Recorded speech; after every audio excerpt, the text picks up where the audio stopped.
Hi, it's Pete, Mindwiseman's channel, aka Maverick Outdoors, and it's the final Friday in May in the UK. It's a bank holiday weekend, so I'm out from Friday till Monday. As you can see, I'm fully loaded. Got some creature comforts, comfy chair, comfy bed, and I've also got some new kit to try out.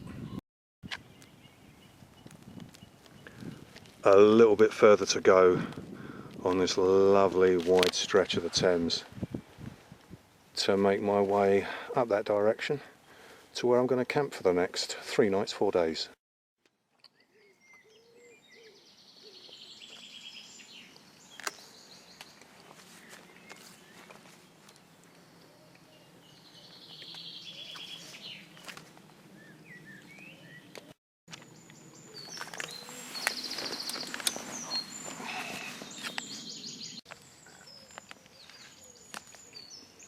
Yummy.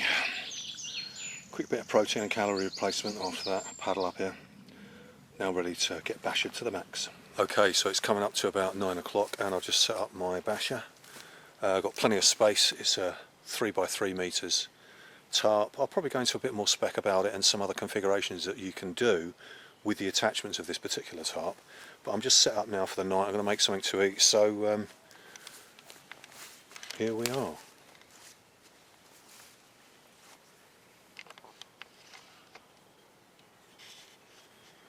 My footprint behind the chair is the fold-up fishing bed, and that'll be unfolded and set out in the centre underneath my ridgeline of the tarp for when I go to sleep tonight.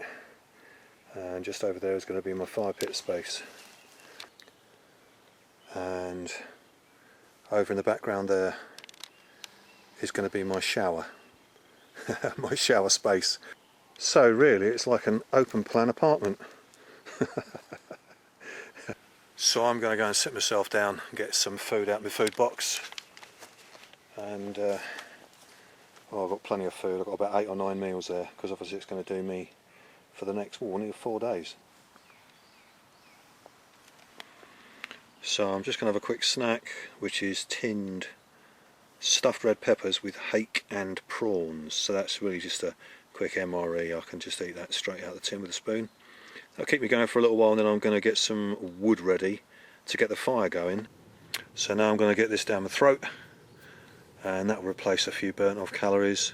I've got some vegetables, some sugar snap peas, onion, potatoes and carrots in that container, and they're raw, fresh, already prepped.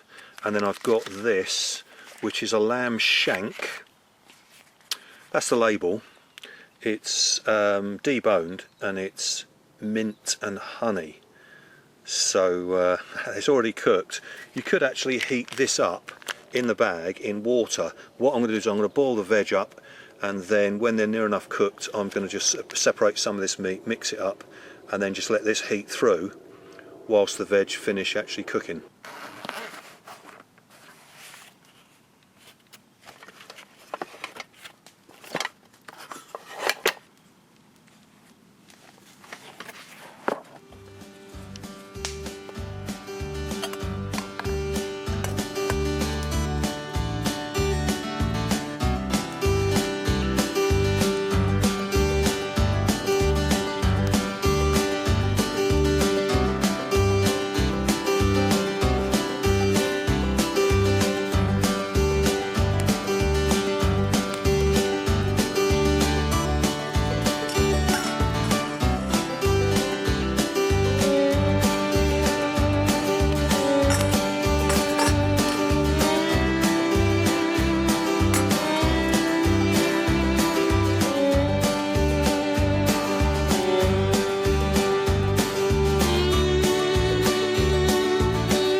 Yummy.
Good morning, it's now Saturday. It's quite a nice, fresh, little bit of a breeze, but sort of mild weather.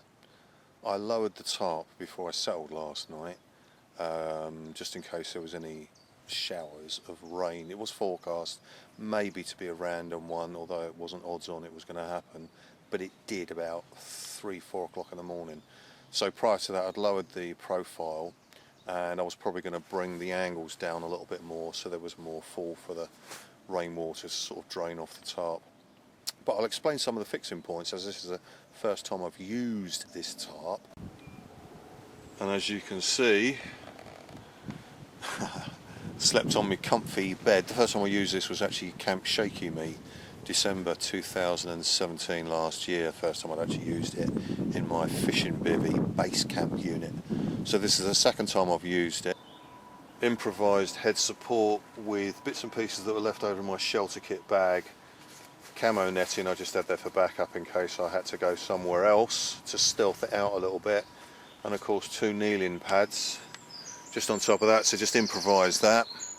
I brought my 2-season Tropical Army sleeping bag with me, but I didn't use it last night. I just put my softy jacket and trousers over my cargo trousers. I eventually took off my shorts and put long trousers on before I settled for the night. And I found the softy jacket just right over the top of my shirt, t-shirt and vest, which were my sort of day evening clothes last night before I settled.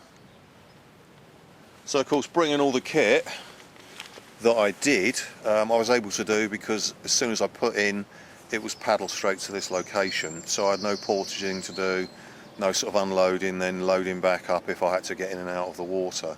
So yeah, it was just a direct route here. So of course, once it was all loaded up, the logistics enabled me to have a bit of a cosy, comfy weekend. So what's it going to be for breakfast? Dehydrated, add water, muesli, which has got cranberries. It's mainly a nut and oat version. Or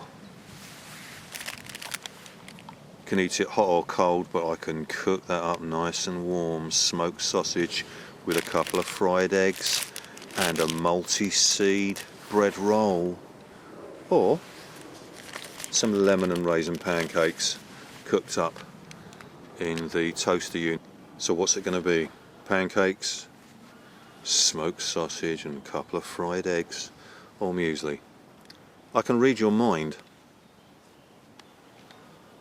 We've chosen eggs and smoked sausage and bread roll.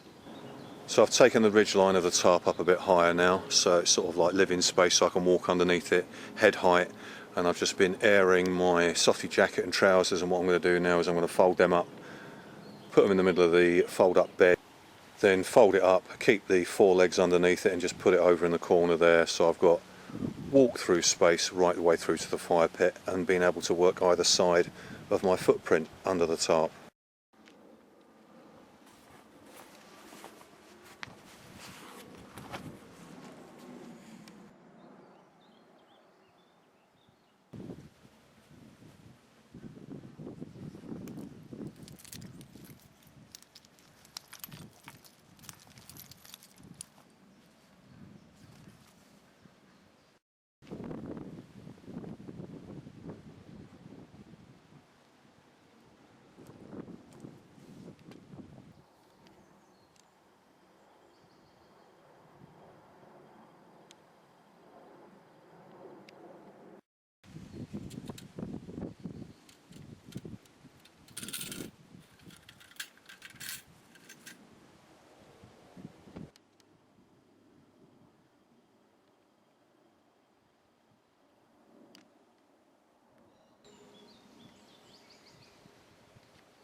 Just to sort of explain a bit more about the pot hanger.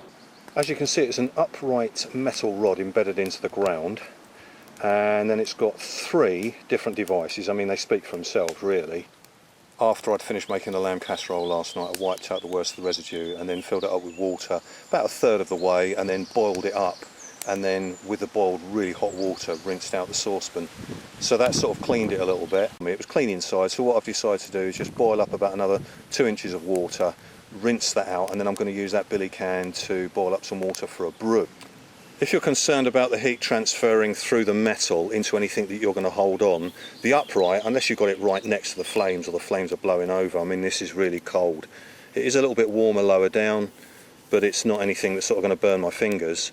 But this bit here, it's not that warm at all actually. But just to show you, you basically lift it up and then it slides, and then the weight of it sort of cantilevers down and holds itself in place, so of course it doesn't slide. So the way these have been made are at a slight angle, slightly off perpendicular to where this circular little bit of spiral fixing, which can slide up and down, and it's basically the leverage of the weight that holds it and stops it from sliding down. When I was making adjustments last night making the lamb casserole, I had my heavy duty gloves on so I could actually hold on, and obviously this is going to get warm. It's not warm yet, but when I was cooking for quite a long while last night, and as I will be over the next few days, once this gets warm you don't want to risk it. Just have your heavy duty gloves and then just lift it off when you're going to take the billy camp. Really sturdy for a base camp when you're going to be out for a good few days, or whether you're on terra firma, bugging out, that sort of thing. And you can see by the quality of the metal, the way it's made, everything is all sort of at the right angle, the right positioning, really artisan craft work.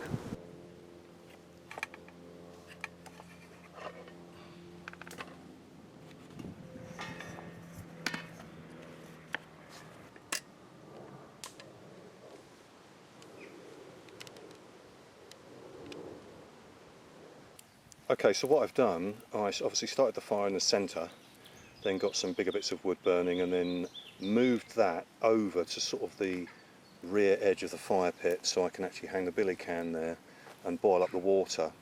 And then the other, what I'm going to be using as a sort of a plate device to put the toasted sandwich maker to make the eggs and heat through the sausage.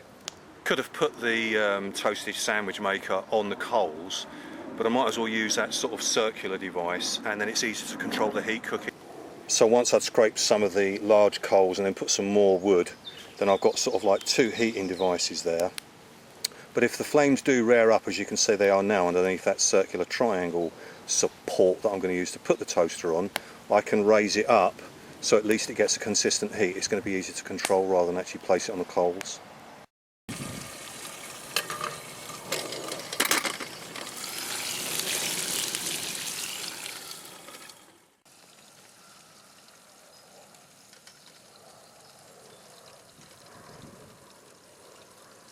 So I've made the brew, and the water that's left in that billy can I'm keeping there just over the heat so I can rinse out my utensils afterwards. And the eggs are coming on nicely, and I think I'll try and sort of like steam them up a bit so they cook on top a bit quicker.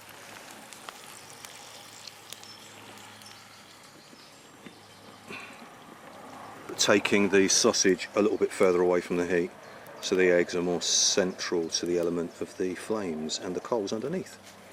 So brunchy break on the way. Yeah, eggs are nearly there.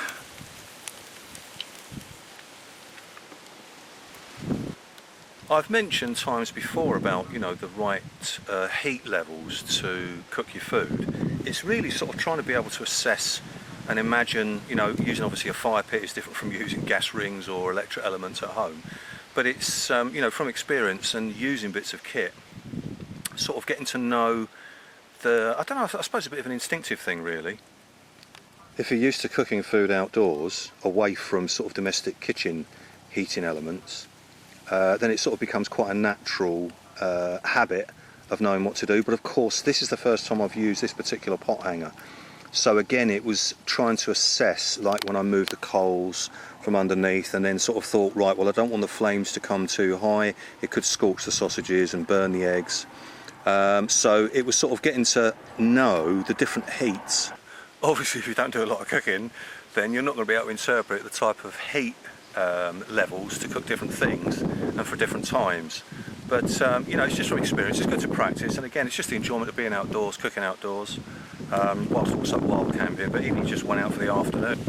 So it's from previous experience and then applying those sort of ideas to any other bit of kit you're going to use.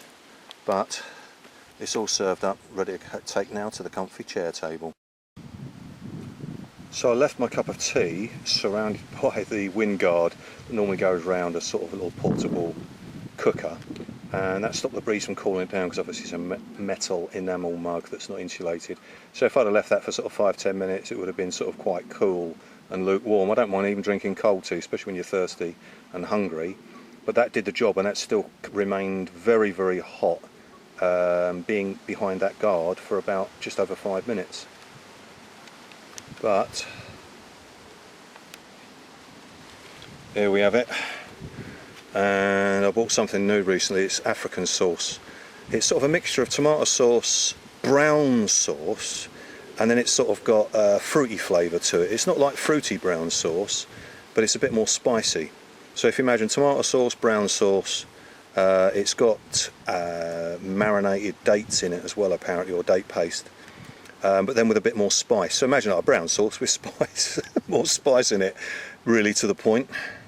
Anyway, yet again, wild camp edification, yummy.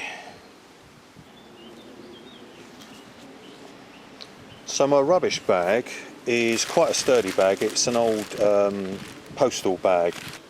I received a parcel and this part of it was in the bag, and then it's sort of wrapped over, so I thought, right, I can use this for a rubbish bag. It's nice and strong, and I've put my Blitzwolf solar panel out in the sunlight. As you can see, it's beaming right down here, and my phone's just underneath. So that's charging up, so I thought I might as well use that to get a bit of free energy.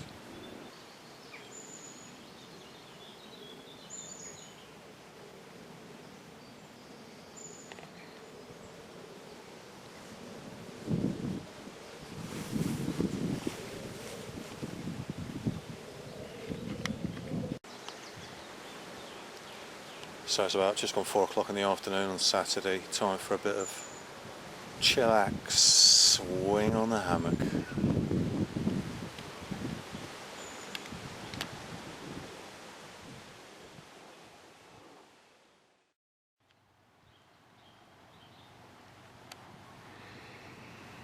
Okay, so it's coming up to early evening, about 7 o'clock. I'm getting a bit peckish, so I've buttered 2 of those rolls, and I've put inside them some cheese, double Gloucester, with onion and chive, and I'm going to put them in the toasted sandwich maker, so I need to get that fire going.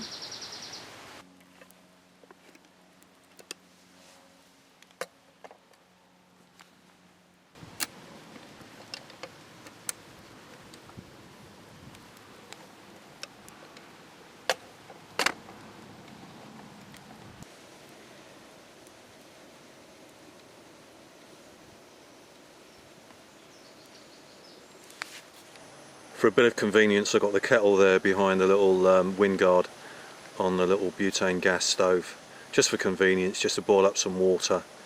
And while this is going to be toasting, obviously checking the surface, turning it round. When you do open the lid, you can sometimes hear a little bit of hissing, sizzling, but obviously you don't want it bubbling away too quick, otherwise the bread is going to burn or just overheat and toast too quick, and the filling is going to be not that warm. So I want the cheese to melt. So the kettle's boiling away and ready to make a cup of tea. The flames have risen a bit, so I've lifted up the arm support that the toaster's resting on, so we're nearly there. You see browning quite nicely there, and also flipped a little bit of the bread up, and the cheese is just starting to melt. So it should be just all nice and golden brown. Just keep turning regular, and then the bread doesn't get burnt. These toasty makers are getting quite popular with outdoors activity people, from fishermen to wild campers, you know, bushcraft, that sort of thing. There's all different sizes now with the popularity, but the beauty of the toaster is that it doesn't just make the toasted cheese sandwiches. I'm going to use it like not an oven, but like roasting the chicken that I've got. I've got some chili chicken, boneless thighs, so that'll be another way of actually cooking, and the heat pressure can actually build up so the meat stays tender. And will odds on be more moist than if you just put the open grill on top of the coals, which I like cooking like that anyway. But as I say, it's going to be a first of doing some of the meat in there. I've used this at home with bacon, doing a fry up, that sort of thing, but it's the first time actually using it outdoors. So just using the sort of variety of uses that you can actually use it for.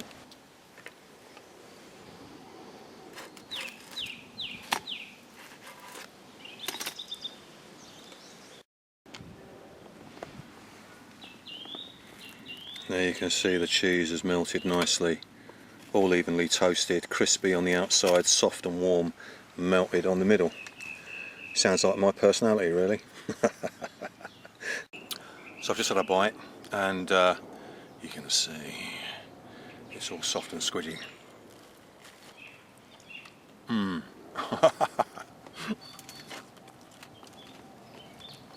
That's warm. What I'm trying to say is stringy cheese.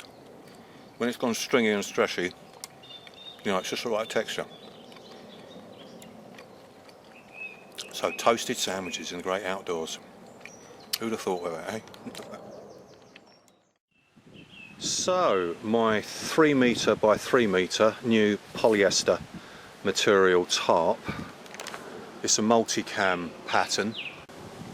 And as you've seen, it gives me a lot of footprint space, much more space than the MTP tarp that I've used quite a lot over the years. And then more recently, over the past year and a half, my 12-foot by 8-foot, really cheap plastic tarp, which was about £12–15, which are great. I mean, you can use them for a year or so and then dispose of them and then get another one. So it doesn't really matter if they get damaged or how you actually use them.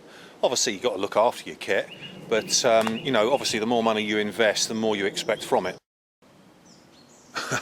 Okay, so this is about a maths lesson, but just to sort of progress a little bit further, if we take these 3 parallel lines, the outside edge, there's 5 there, there's 5 on the ridge, and of course then there's 5 here, so that's 15. And then of course the extra 2, 1, 2 either end, that makes 17, and then of course we've got 2 exactly the same the other end. So you've got a real good variety of 19 fixing points where you can make lots of totally different configurations. But I actually got this to treat myself after my second lot of leg surgery. So it's been both legs. I've had surgery over the past year, just over a year, and I had my final operation 8 weeks ago. So I thought I'd come out and celebrate this weekend after my rehab and convalescing and what have you, getting my body back in shape. So yeah, it was my little treat. I thought, yeah, I'll get myself a new tarp. I'd been considering one of these for quite a long time, but I think I'm going to have a play with it and make a few different configurations where you can sort of box it in, you can angle it.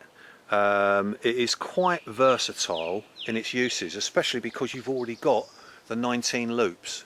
You know, it's a lightweight material. It actually comes in lighter with all the guy lines fixed to the 2 ridge line, or the 2 ends of the ridge line, and then the 4 corners, so that's 6 lines. The same weight, or should I say the MTP tarp, the army tarp, which is smaller, obviously it's a much thicker gauge of material and it's nylon, which tends to be a little bit more robust than polyester, which is what this is made out of. But you know, it's horses for courses. This is much lighter, all folded up, albeit it's a much bigger tarp. This weighs much lighter than the MTP tarp when I've actually got it packed up in its bag. I think there's about a good 250 grams difference. So that obviously makes a lot of difference if you're considering the size of the pitch you want, how versatile you want it to be, and also the weight of the kit you're carrying, in this case the actual basher tarp itself. So this weekend, as I say, was to come out after I'd had a little bit of incapacitation over the past sort of few months, well, over the past couple of years really, but I thought, right, I just want to christen a new era with some new kit, the pot hanging kit, fire pit cooking, the sandwich toaster, which has got a real variety of uses, and also the tarp. So as always, it's sharing the experiences, but trying to add a bit of variety and content of wild camping in the great outdoors, surrounded by trees, wildlife, and of course having the Canoe, which is really robust, the Mark 1 which I'm using at the moment. You've probably seen with the wood effect floor. Well, it was actually the material is actually wooden design, but it's actually inflatable, exactly the same as the inflatable drop stitch floor I've got in the Canoe that I'm using this weekend. But now I've got and finalised the design of the Mark 3, which I'm calling the Maverick Explorer Stealth, and here's some images of it.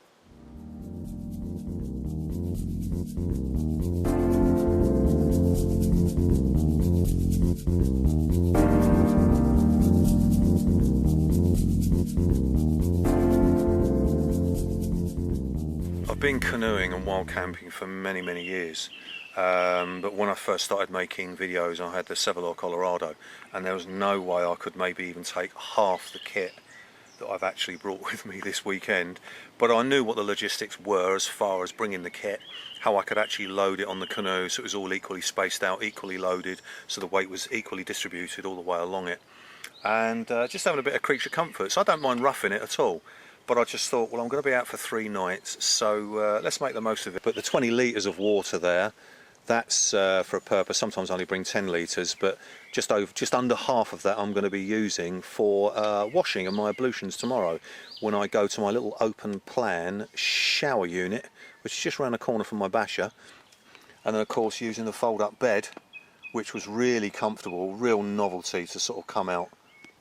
I even brought my fishing rod, box of tricks for fishing and some ground bait, but yeah, I just really haven't had the drive. There's a little spot nearby which could be quite easily accessible to sling my hook, but yeah, I didn't fancy it. I might do it tomorrow, but I think I'll just, I've really enjoyed the chillax of actually not doing anything specific. Also today I was doing a bit of nature watching as well, trying to recognise the birds, also tree recognition as well, so it's a couple of sort of personal things which I might go into at another time. It's coming up to about 10 o'clock and I've lowered the profile down by about 18 inches. We've just had a little bit of rain,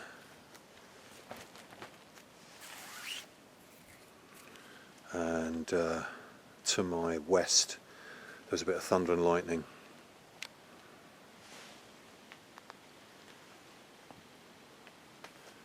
There's supposed to be a little bit of spasmodic thunderstorms.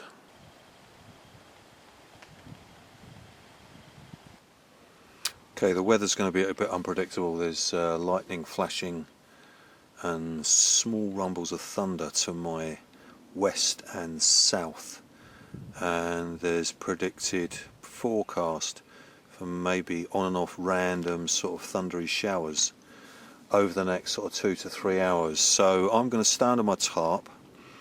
I'm going to use my little camping gas unit, and I'm going to sort of like roast, fry, cook pork belly strips, then rolled up and then skewered with some wooden sticks. So I'm going to roast them in the toasted sandwich maker. I really would have liked to have carried on with the fire pit. I will do tomorrow, but it's just going to be more convenient and comfortable just to have everything around me under the shelter. So if it does rain, I could have actually put a tarp over the top. I've got a small one, but it's just a bit too much sort of faffing around. So I've got the camping gas just for this one meal, cooking up a little bit of extravagance with the meat. It's seasoned with salt, pepper, and I think it's got chili flakes on it as well. So it's going to be a bit like sort of griddle roasting. So I'll turn the heat down really low so that it cooks and makes the meat tender. I've taken the skewers out and I'm just going to do them like pork belly strips as they normally would be. But also I'm going to turn them just like I did the toasted cheese sandwich, so it keeps the heat not just underneath, obviously where the burner is under there, but also the heat will stay on top. So it's getting the circulation, although the main heat is obviously underneath where the burner is. So keeping the unit closed as well keeps the juices in and moisture to contribute, keeping it a little bit more tender. You notice there's a bit of colour in there. I added some of that African sauce. Obviously not like a marinade because it's not been soaking the meat in it, but it's going to cook it in, and because I'm cooking it slowly and the juices, it's going to be as if it was actually marinated anyway. So I just thought I'd add that little extra addition while I was cooking it, just to flavour it a little bit more.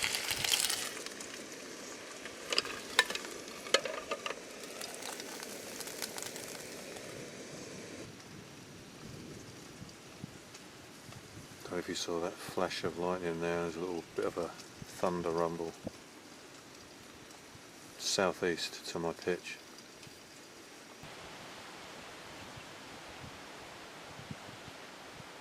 Sounds like that thunder is getting closer and the lightning is getting brighter. The wind's kicking up as well.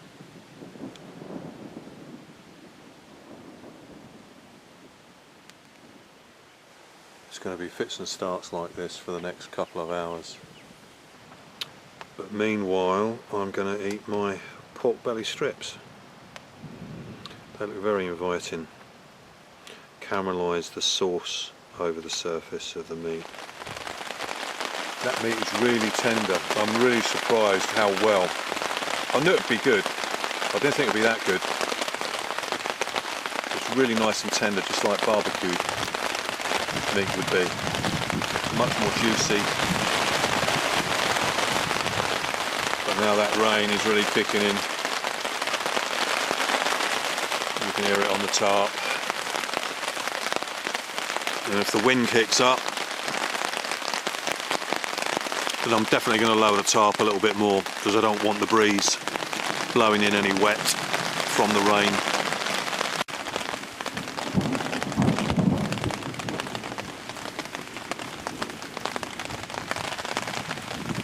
Next 5-10 minutes, I think I'm going to be in the centre of it. Just moved right over to my location now.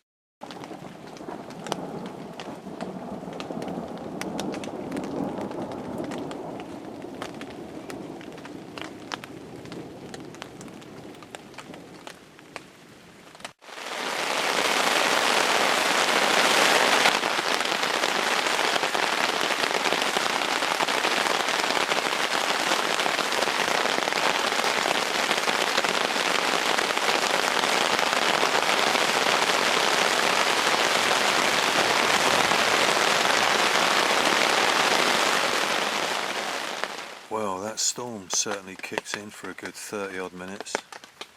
It's died down a bit, as you can hear,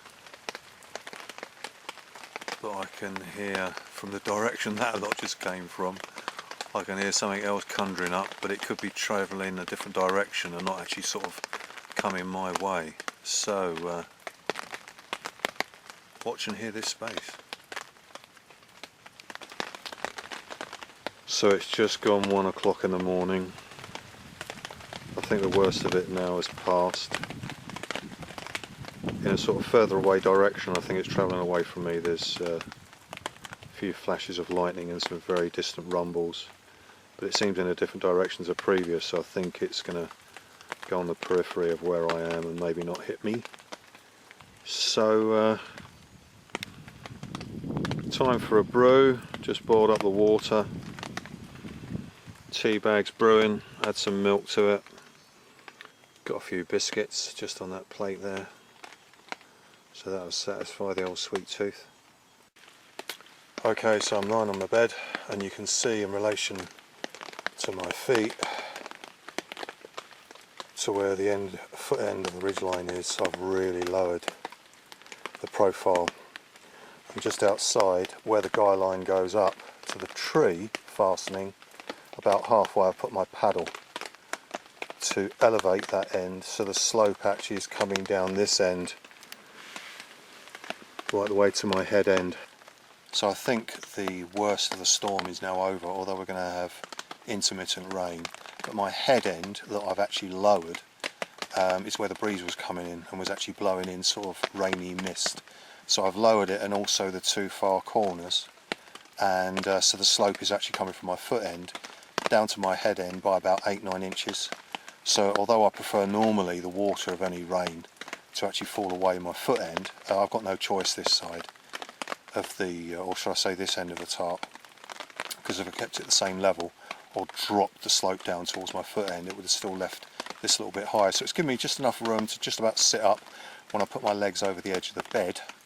So from my head end, the apex ridgeline is lower, so I've got to follow the water going to that corner and also that corner. Not to say it's not going to drip off the edge as well. So the lowered config of the tarp, considering the weather, is going to be my best bet for tonight to stay dry. So it's lights out and time for rest.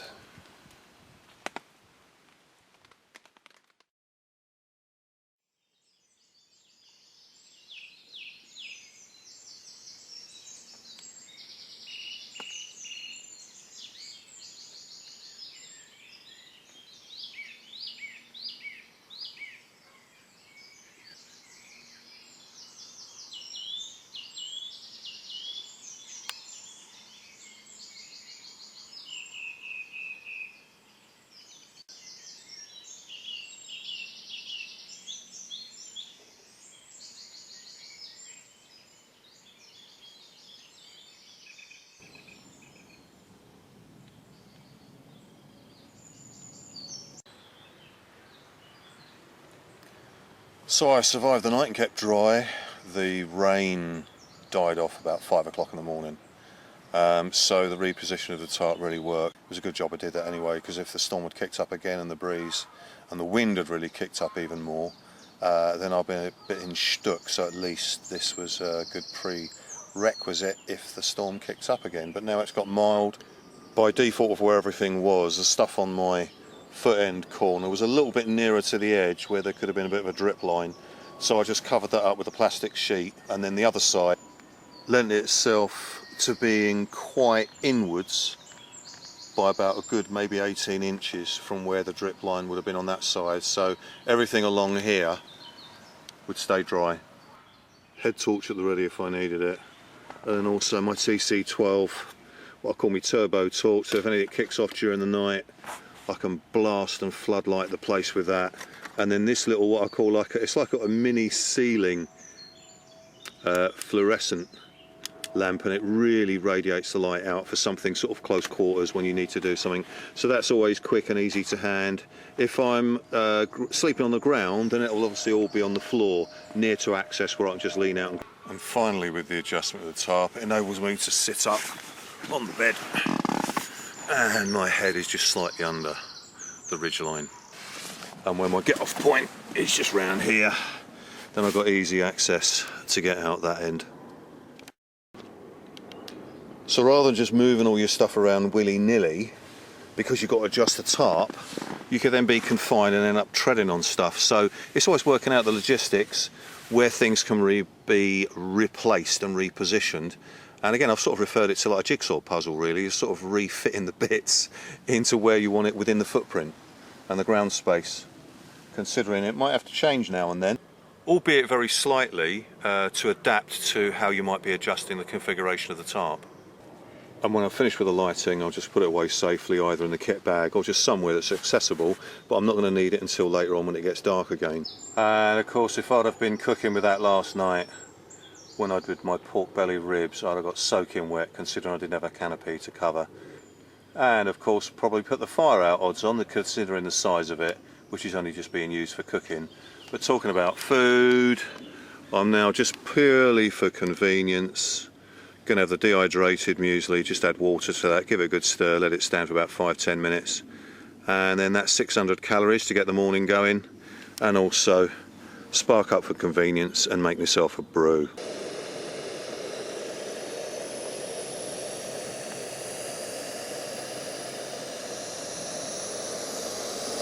Just freshen up with some wet wipes and also some mozzie insect repellent wipes, because I've noticed actually there's a few more mozzies around than what I would normally come across. Normally I don't have any trouble with them, but this year when I did the stealth camp in the woods the other week, I was sort of got infested by them. First time since I can remember, and a little bit while out on the riverbank this weekend. So I figured that if you wipe your body over with the insect repellent wipes, then rather than just dump them away, I thought I'd just drape a couple of them over the framework of the little table, and if the aroma's supposed to put them off, then those might as well stay there and see if that does the job. And actually it did a little bit yesterday, so I think once I've used a few of them, I'll just sort of hang them over something that's obviously out of the way. It's not as if it's unhygienic or anything, but it can't be any more unhygienic than having loads of flies and mozzies and insects flying around your abode, especially where the food is. It's getting really humid now because obviously the rain last night and the cloud pressure stayed over sort of quite low, so that's kept any warmth that was in, and now there's more warmth coming from the sun, so I'm feeling quite humid. Hence taking my t-shirt off and then just got my vest on, and what I'm going to do now is I'm going to take these cargo trousers off, which I actually had laced up round the hems just to stop any creepy crawlies maybe during the night, but I'm going to take these off and put my shorts back on so I can be nice and cool. As you will have seen over the past year and a half, just over a year and a half, I've been using this deployment bag quite a lot, which has got 3 pouches along the side and one either end.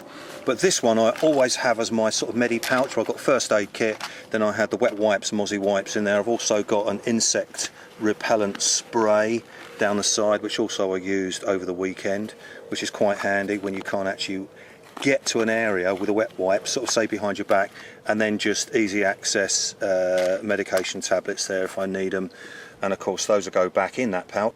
This one has got my had my fire kit, fire starting kit, my binoculars are still in there, also my Hexi stove, then I've got a video G-clamp, and also an extension rod for the phone if I wanted to do any sort of selfie filming if the video camera I'm using now runs out, and then just a few sundries in there, but it was mainly MRE packs of food which I couldn't get in my food box. Then this end pouch was my hammock, my waterproofs, and another couple of other sundries in there. Also got a draping mozzie net which actually hangs from the top of the apex, say the ridgeline of your tarp, or your highest point, and then it sort of drapes down over your bed, so I haven't had to use that. The other end, zip pouch, I had some other food things in there, my brew kit, box of biscuits, techno pouch with all my torches, rechargeable stuff, anything that's sort of got an electric current or is related to lights in there. Book to read if I wanted to, but if you can imagine, everything else was put in the holdall. So I've just donned my simple utility belt, extra belt besides what's on the trousers, which has also got my jackdaw knife and then my EDC. Bits and bobs that will go in the pocket. So I'm all cool and ready for this rather sort of humidity warm day. Wherever I've got a line, just airing my clothes. Just that final little bit of drying out. Wasn't really that much damp from last night, but again, just airing it while that line's up there. You can see the paddle is actually holding that line up. Then my trousers and softy jacket and trousers. And by the time I put them away, it'll be about an hour. So it's aired them enough time, and then they're out the way. But just showing you the config of where I actually lowered the tarp. You can see it's much lower. And where the bed is just about central, you can see the ridge line is actually going down. So if it was horizontal, it's about a good 9-10 inches difference lower that end, which, as I mentioned last night, the wind was actually blowing in this direction. So lowering that, any sort of water ingress would have only come in about 6-12 inches actually underneath the tarp.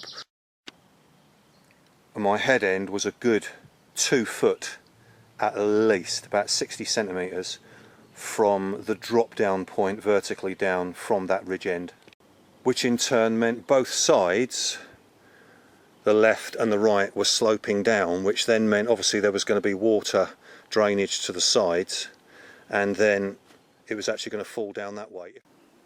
So just confirming that aspect, the rhyme and reason behind it.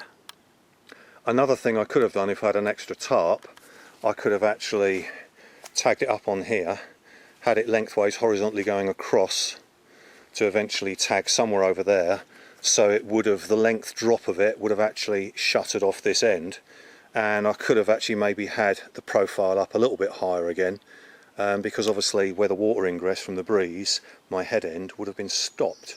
So, you know, horses for courses. I didn't have it, so I was just adapting it, but if I was going to be out for much longer, for a base camp, either unpredictable time or for a planned long period of time, then obviously you're going to bring more bits and pieces with you to cover any aspects of changing of weather.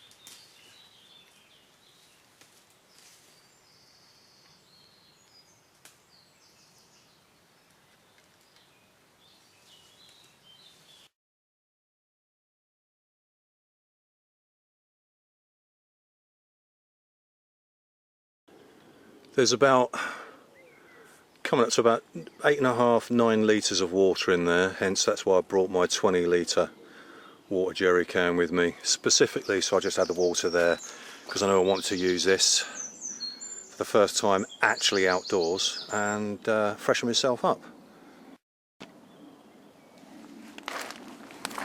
I've also got the fire pit going, and what I'm going to do is I'm going to boil up some potatoes that I'd already cleaned and prepped at home, cut them to size. I've endeavoured to keep any frozen meat that I brought with me sort of insulated, so the tins are cold, so this will be like being kept in a larder. It's not warm, it's just sort of cold to the touch. It's obviously defrosted, so they won't have perished or anything, but all the meat that I brought with me, the pork belly strips, the chicken, also the milk as well, were the last things that I actually brought out and loaded up in the car with all my food kit just before I left. Straight out of the freezer. Here's a Jersey Royal new potatoes, a few more other foodie bits. I'll probably have another late night snack later on. Then I've got breakfast and also maybe a brunchy lunch tomorrow. Now the weather's held off. What was prospect to be maybe a random thunderstorm hasn't come over during the time that was allocated, so you know, all good stuff as far as that's concerned. And I think hopefully tomorrow should be a clear day, and then I can spend some time, once I've packed up virtually everything, I'll have some clear floor space to actually have working space to show a couple of demonstrations of different configurations I can do with this tarp. So I've cut up the potatoes that should actually cook up within about 15 minutes. Just lower that down a little bit, so it's going to get the element of the fire. Now let's get that little thing loaded with the chicken.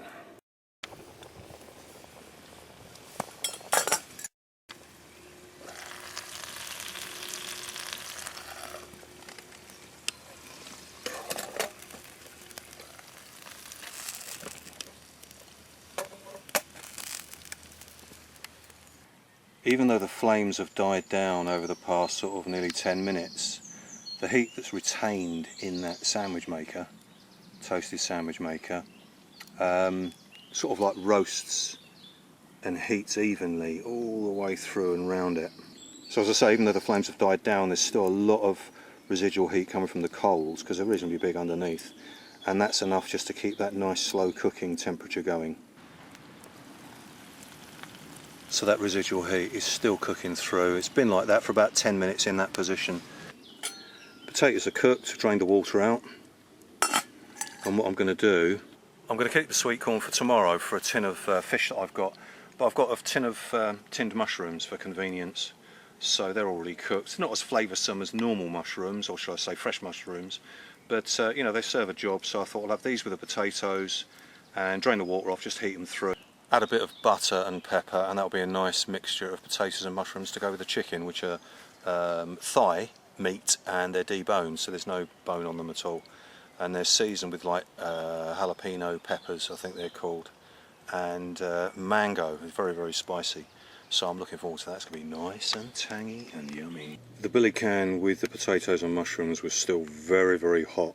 Can't touch it, that's how hot it was. So I took the lid off and put this stainless steel plate just on top, and that's now nice and warm, so I'll turn that round so I've got a hot plate to dish those out, and then I'll just pick what I want from there.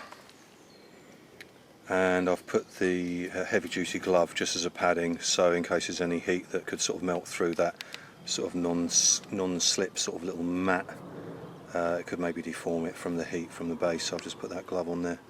So ready now to, it does look burnt. It's where all the sugars from the foods and the sauce sort of caramelise and sort of just give that sort of charcoal type effect. But it never tastes burnt, never has done when I've sort of had meat like that on a barbecue grid or cooking on the coals, that sort of thing. It's a bit different for actually putting it in the oven, and it actually gets burnt from the oven. It's a different sort of heat. So, potatoes and mushrooms, and I'm just going to do shit with some of the juices from the meat, just to sort of flavour it up a little bit. Nice. Oh yeah, I was forgetting, the chicken thighs, boneless chicken thighs, had the skin left on, so of course that's the surface that's crisped up, and the surface sort of underneath isn't as dark, so that's always the skin. If I take that off, or take it away from the meat, that will start to cool and dry and then go crispy. Oh God, I'm looking forward to that. That's another little perk, I forgot the skin was on it, and it's going to be crispy. Okay, so it's coming up to about 20 past 8, I've got about another hours of daylight, so I'm now going to have a shower, but that little yellow band is also an insect repellent bracelet as well, so I sort of tried that out. So anyway, got a clean vest, clean t-shirt, socks, underwear, then I've got the same trousers I'm going to put on. I've got my little micro towel, which is about, I think about 1.5 meters by about 1 meter, something like that, so it's well absorbed. And although I'm going to be putting on my trousers and my overshirt, at least I've got clothing that's going to be closer to my body, that's going to be clean. But now it's time to have a wash and see how I get on with this little contraption. I mean, it'll be okay, but it's just obviously being careful what I tread on, hence putting a little bit of a half-folded ground sheet. I've got my wash kit there. It's got, in the middle, there's eco-friendly body wash, but I've actually put it in a smaller container that the actual body wash didn't come in, because that one's smaller, so it can actually go in my wash kit.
The bag unit would have obviously worked better if it was much higher, then I'd have had more gravity coming down the tube, rather than sort of having to crouch down, but it did the job.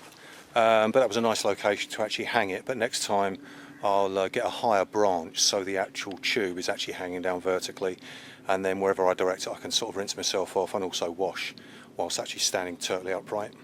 So I totally derobed off of camera, but I obviously wanted to get a shot of me sort of waist down as well to sort of prove that I weren't cheating, and was having a full body wash. But I feel really refreshed now. It's like a sort of a greasy layer taken off my body.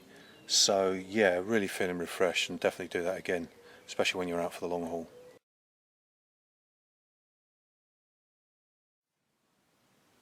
So it's now coming up to just gone midnight. So I eventually had a little bit of a chill on the hammock. So let's get out of the cover of the trees, and I've got further to an open space, and you can see just that lovely brightness.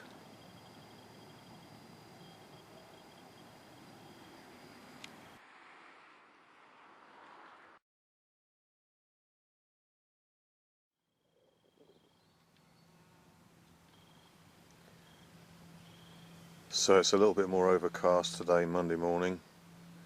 Last night there was a couple of rumbles of thunder in the far distance, about half a dozen flashes of lightning, again quite far away.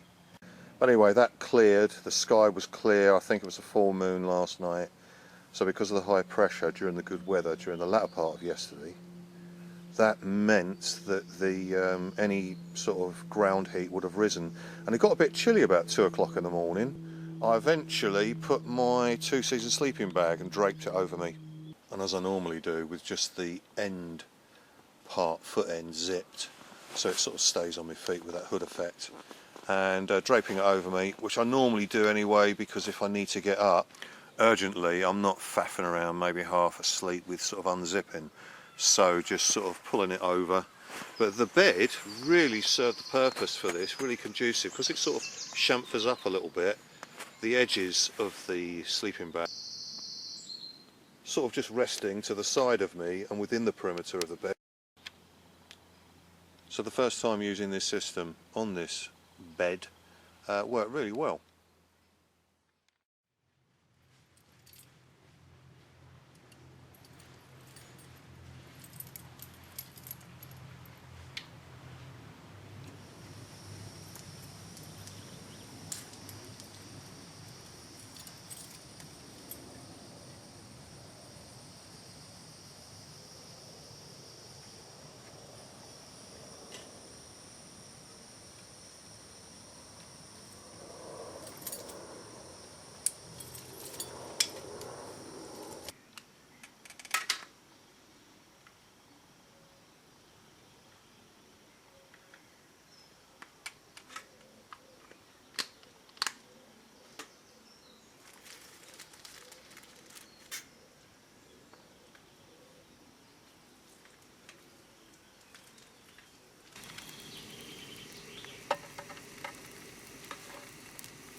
First meal of the day, butter fried lemon and raisin pancakes. Just heated them through with the butter on the skillety fryer, and an all-in-one coffee. So before I finish for the day, let's have a look at some more configs that you can use with this tarp. Using the same uprights, but obviously different configuration. Got a bit of tautness from the centre loop, which is actually being taken right up to that tree. As you can see there, just taking that middle loop out gives it that extra torsion along, if you want to call it, the roof part. If that wasn't there, it would still be okay, but say with a heavy downpour of rain, without this being pulled out, this could actually be maybe a little bit of a pull area that you just have to push up. And from the other end, that area there along the bottom edge would be your sleeping area, nice and sort of enclosed. Then it would bring you to about this, just under midpoint, about a third of the way, and you've got plenty of then living space underneath, as you can see. And plus you've got sitting space. If you've got a stall, you could sit just where this just off horizontal upper surface is. Then you've got ground level A shape, ridge line, and just two diagonals giving plenty of space, maybe not quite sitting up, but nice and enclosed, and it's got a really good fall if you've got a heavy downpour. So it's really a tarp tent. Good wide space there, can sleep in the middle, have kit other side. And if the weather isn't too inclement, not sort of stormy, blustery rain as such, you've got your sleeping length along there. And then you've got a slightly higher opening at the front with enough room to just about sit on a stool to do your admin from the centre of the pitch, apex at the front, and then a couple of little drop down corners, which then obviously takes any fall of the rain down away from the front of the opening as such. So I'm a good 2 foot in from the vertical line coming down to the ground up to my feet, and you can see just the drop down corners there, and of course the same the other side. And you've got this old chestnut,